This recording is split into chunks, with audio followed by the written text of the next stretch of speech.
Did you know the national symbol of Wales isn't just a red dragon? It's a prophecy, a rebellion, and a moment that changed the fate of an entire people?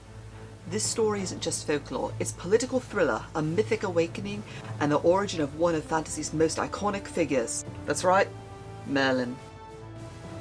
Hi, I'm Lynx, an indie author, fantasy lover, and today I'm diving into the Great Red Dragon of Wales, a story that blends deep symbolism with vivid world building. If you love tales that feel like ancient magic meeting narrative mystery, hit the like button and subscribe. I post story dissections, creative wisdom, and fairy tale deep dives every week.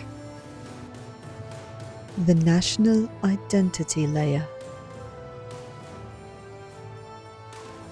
Every great nation has a symbol, you know. Scotland has the thistle, Ireland has the harp and the shamrock, and Wales? Wales has the dragon. But why red? And why a dragon of all things?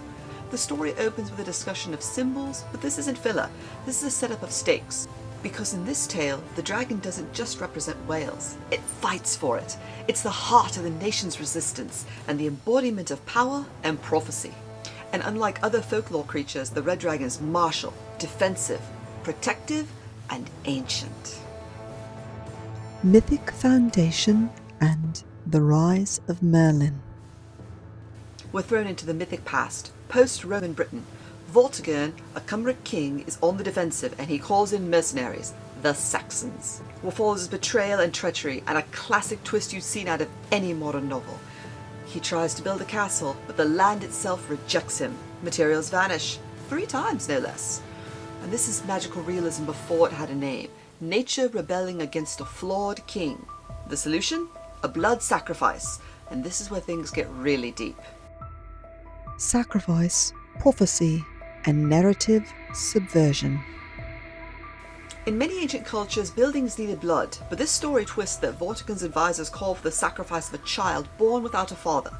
Enter a mysterious boy. And in a total subversion of expectations, he becomes the voice of reason and revelation. The one meant to die ends up revealing the truth. It's symbolic storytelling at its best. This boy doesn't just save himself, he becomes Merlin, the seer, the magician, the heart of wisdom. This is the crux of the tale. The white and red serpents, the Saxons and the Welsh, fight in a prophetic vision. At first, the white wins, 3 times no less, and the invader seems dominant. But then the red rises, not in strength, but in resilience. And when the red serpent transforms into a dragon, it's no accident. This is Wales becoming not just a people, but a force to be reckoned with. And from that point on, the red dragon becomes more than a symbol. It becomes a national soul. The white versus red dragon vision. The so-called Wisemen, those who wanted the boy sacrificed, well, they're executed. It's a symbolic purging of old ideas, old systems, and old magic. And then Merlin leaves behind a hidden treasure, not gold, but hope, waiting for the right leader. A chosen one motif, a future callback, and a closing prophecy that would make any fantasy writer's heart skip a beat.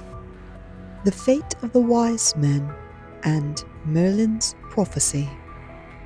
This story isn't just a Welsh legend, it's an origin myth, a prophecy and a challenge. It's about power, symbolism, and who gets to shape the story of a nation.